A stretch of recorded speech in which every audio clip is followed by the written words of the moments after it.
Yes, sir.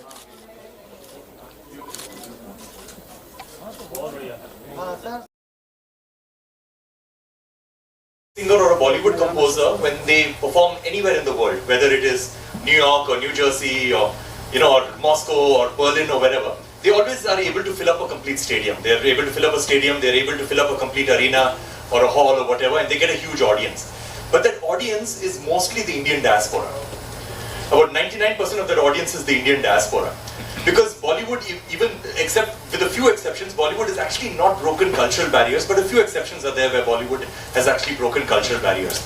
But when you look at the classical musicians like Pandit Ravi Shankar, Pandit Vishwamohan Bhatt, Ustad Ali Akbar Khan, Ustad Zakir Hussain, Anushka Shankar, all of these musicians. In fact, when I was 19 years old, I had gone to San Francisco and I watched a concert of Pandit Ravi Shankar. And what shocked me of that concert is that there must have been about 1,500 people in the audience. And the audience inside the auditorium was very reflective of the demographic of the city itself. Because inside the audience, about 80% of the people were natives of San Francisco. And the rest of them were, were people from India, people from China, people from Latin America and things like that. And then that is when I realized that it's these traditional musicians who have actually broken cultural barriers. And the best part is that they're not trying to ape the West. What they're doing, and they're not trying to follow current trends, they're just playing what is true to their own heart and true to their own culture. And they're digging deep into themselves and figuring out what is it that makes them uniquely Indian, and they're showcasing that to the world. So, for me, any music of any of these amazing classical musicians has always been an inspiration for me. Not only the music, but them as a personality too.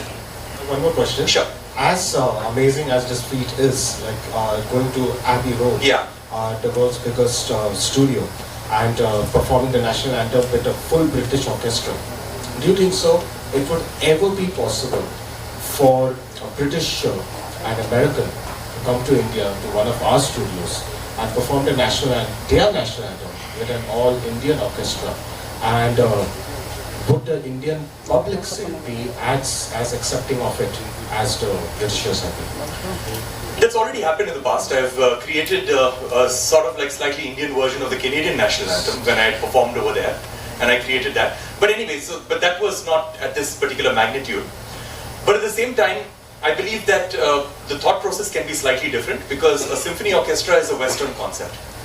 So what needs to happen is that them coming over here and probably recording a national anthem with Indian instrumentation. And I'm pretty sure that that is going to happen, because that is the way forward. Because everybody is looking for diversity, everybody is looking for different ways of representing the national anthem. That is one thing. Second thing is that I believe, this is my personal opinion, so don't hold me to it, but no other country has got a national anthem like India where it is revered across the country, where they take it that seriously. They probably have another song, like a pop song or something like that, that all of them love, that they will record in an Indian way, which has happened, like the James Bond theme, and the theme for Mission Impossible, and the theme for Titanic. These are songs that they will record, but the thing is that they do not revere the national anthem in their country the way that we revere our national anthem. So I believe that maybe that might not happen simply because they will not care about their national anthem to actually record it in another country, but they'll care about their other stuff. And that has happened time and again, where their very, very popular songs have been done with Indian orchestras and Indian ensembles and all of that stuff. But I don't think they care about the national anthem as much as we do. The thing is that I joked with them. So that video I have not yet edited it, but I'll send it to everybody. Before we started doing the national anthem, performing it, I actually spoke to them. And I told them, during the time I told them that, this will be the biggest symphony orchestra to record the national anthem, and I'm very honored to work with you yet again after working with you in the past. So what's up, maine bola? And then I said that, I laughed and I told them that, and after you people ruled us for 200 years, this will be the best gift you can give to India. Of course, everybody laughed, but not laughed at me, but they all laughed in acknowledgement, and that made them work very, very hard to give me the best product. Because they felt it, that this is a gift that we have to give to Indians, and I felt it in their performance. Because I do not believe, I've worked with them so many times in the past, and I do not believe that this kind of effort and this kind of quality I've ever gotten in the past. Because they really worked hard and they wanted to give this to 1.4 billion Indians. और आपके हर project की तरह ये project भी अद्भुत है, रोंगटे खड़े करने वाला है। लेकिन खास बात है, जब आप शुरुआत कर रहे थे, आपने कहा कि कुछ लोग आप शायद ना जानते हों। आपके जैसे महान एक संगीतकार को भी ये कहने की जरूरत पड़ रही है, कहीं ना कहीं हिंदी फिल्म इंडस्ट्री कुछ चीज से महरूम है कि आपका जो संगीत है, जैसे कि आप कल्चरल और लैंग्वेज बैरियर तोड़ने की बात कर रहे हैं, तो मुझे लगता है कि हिंदी फिल्म इंडस्ट्री को इस बारे में भी सोचना चाहिए कि एक ऐसा शख्स जो मैं जैसा बोल रहा हूँ कि जो भारत का गौरव है उसको यहाँ पर लेके आए, उनके साथ कुछ काम करें ताकि ये यहाँ का जो काम है, यहाँ का संगीत है, वो विश्व पटल पर अलग लेवल पर पहुंचे। So I believe that the music that is made right now in the Hindi film industry is extremely high quality.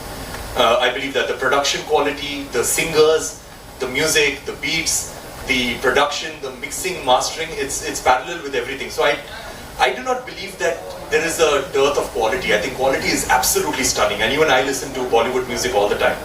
The only thing is that I would love to be a part of a Bollywood film if the film at the core of it is about a very strong social message. Because then I would resonate with it, and then I would be able to, I would be able to give my best to the movie because it would be something that I absolutely believe in. So that is very important for me.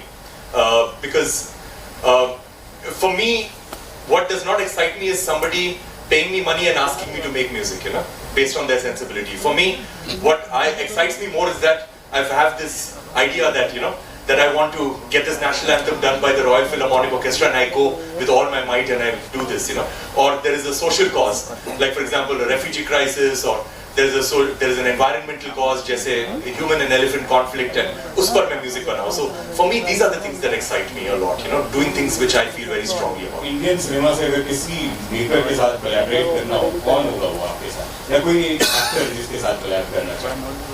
It's very difficult for me to say because there are lots of them. Musicians तो मैं बहुत बता सकता हूँ. Like I've collaborated with Mr. Shankar Mahadevan many times.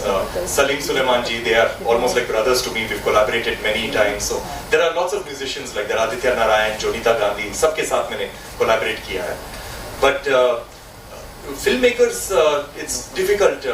It's difficult for me to say. There are lots of them actually.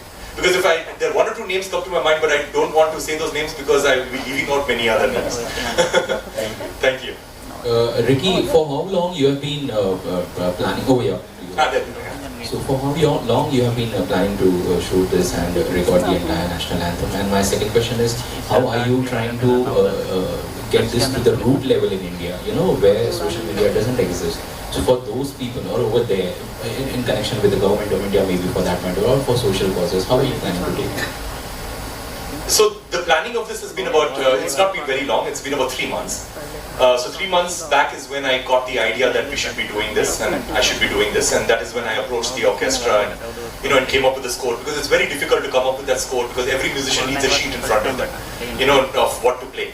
So to write that score and to come up with it where everything comes together beautifully, because until the orchestra plays it, you do not know how it's going to sound, with all these musicians together.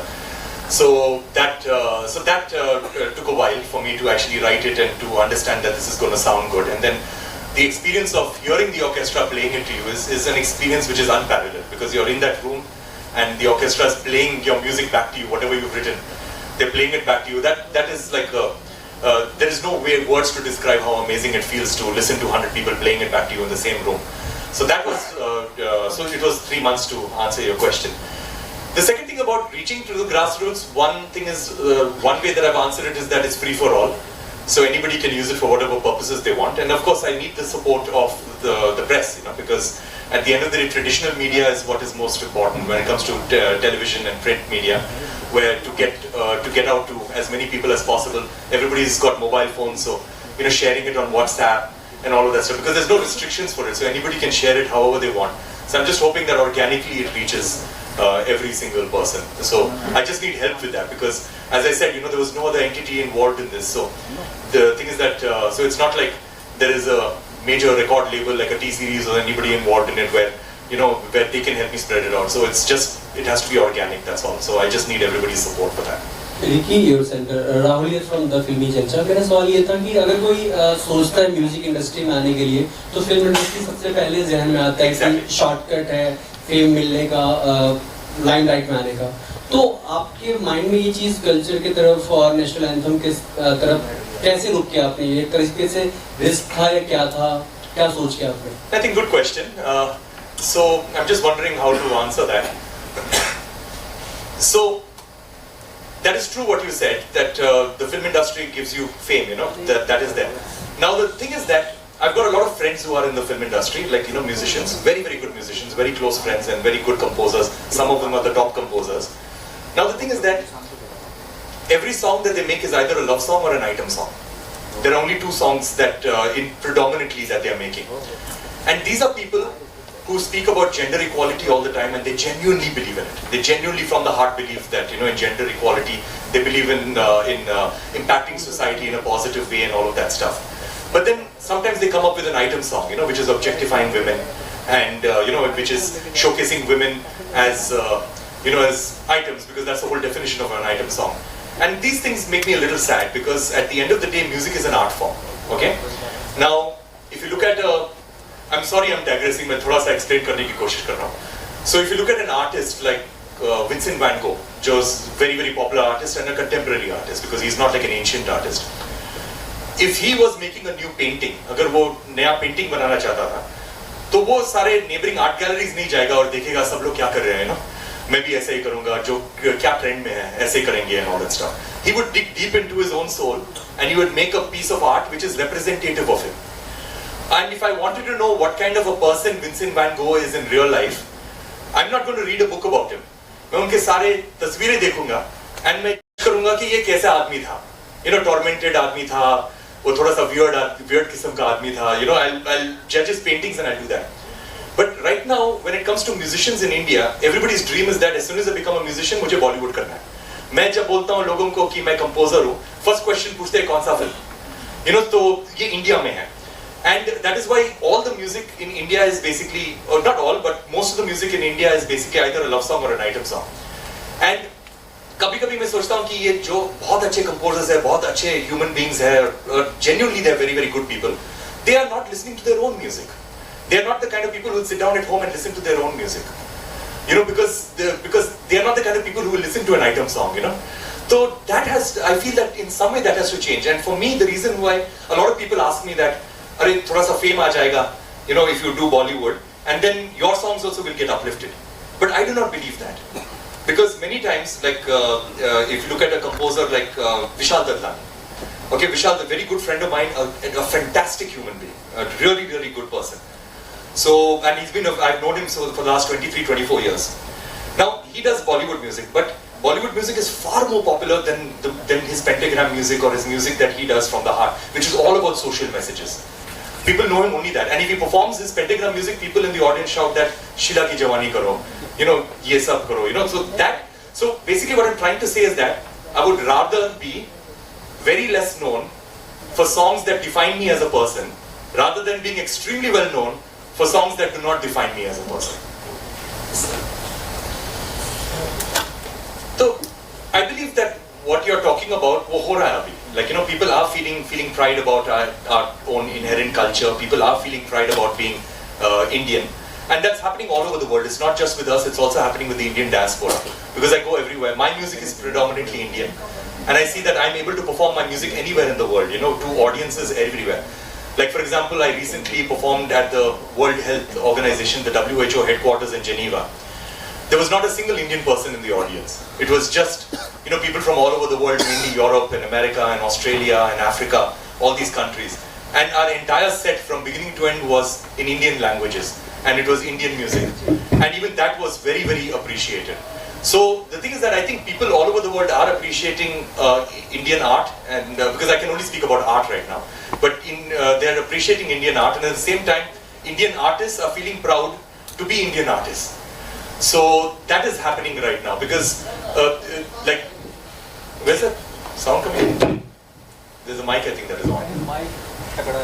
Anyway, so that is happening, and you know, and I perform with a lot of Indian musicians, and I travel with them all over the world. Like मेरा एक खटम player है, tabla player है, sitar player है, flute player है, जो मेरे साथ पूरे, I mean that we travel around the world doing concerts. And these musicians have become so busy in the last 2 to 3 years, because they're not just performing with me, they're performing with other international artists everywhere in the world. Some with jazz musicians, with pop musicians, with other musicians all over the world. So that is happening, you know, this pride of being Indian, That is happening. It's just that we have to accelerate it. वो थोड़ा जल्दी करना पड़ेगा because it's happening slowly. It's moving in the right direction, but we have to accelerate it. And lastly, what's next from your side after this? कुछ सोच रहे हैं आप करने का कुछ आगे है? Yeah, of course. So I've got another album that is releasing on the 18th of August. An album called Police Beyond Borders. So that I mean that it's basically. There is a band, the Police, which is one of the greatest bands in the history of rock and roll music. So, unka drummer and the founder of the band, Stuart Copeland, I collaborated with him on my previous album, Divine Tides, which won 2 Grammy Awards. Now, this album is another collaboration with him. So that album, again, with a lot of Indian music, a lot of Indian languages, and this album will be releasing on the 18th of August. Hi, Ricky sir. तो आपका स्वागत है India में। ना मैं तो यहीं पर रहता हूँ। स्वागत है मुंबई में।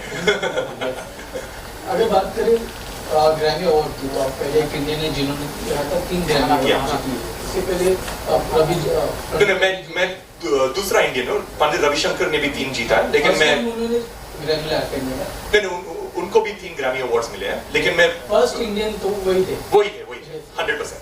जी। तो हर एक नेशनल एंथम सभी इंडियंस के लिए गूज़बम्प होता है। करेक्ट। और जिस तरीके से आपने ये अभी नेशनल एंथम बनाया, उस तरीके से लग रहा है कि 14 तारीख को जब रिलीज होगा तो पूरा इंडिया साथ ब्रिटेन में, अदर देश में देखा जाएगा। तो आपको क्या लगता है कितने लोग तक ये चीज़ पहुँचेगी? इट्स वेरी बहुत मुश्किल है बोलने के लिए कि कितना रीच होगा, बिकॉज अगेन यू नो हमारा कोई मीडिया प्लान नहीं है, हमारा कोई सपोर्ट नहीं है कोई बड़ा लेबल के साथ, और यू नो टेलीविजन के साथ कोई टाई अप नहीं है, कुछ भी नहीं है। तो it will all depend upon you the media as to what the reach will be. So जैसे मुझे आपका जितना भी हेल्प मिल सके मुझे चाहिए। 14 को क्या यूके में भी पब्लिश होने वाला है? सब जगह पब्लिश होगा, सब जगह जिसको भी पब्लिश करना हो वो पब्लिश कर सकते हैं।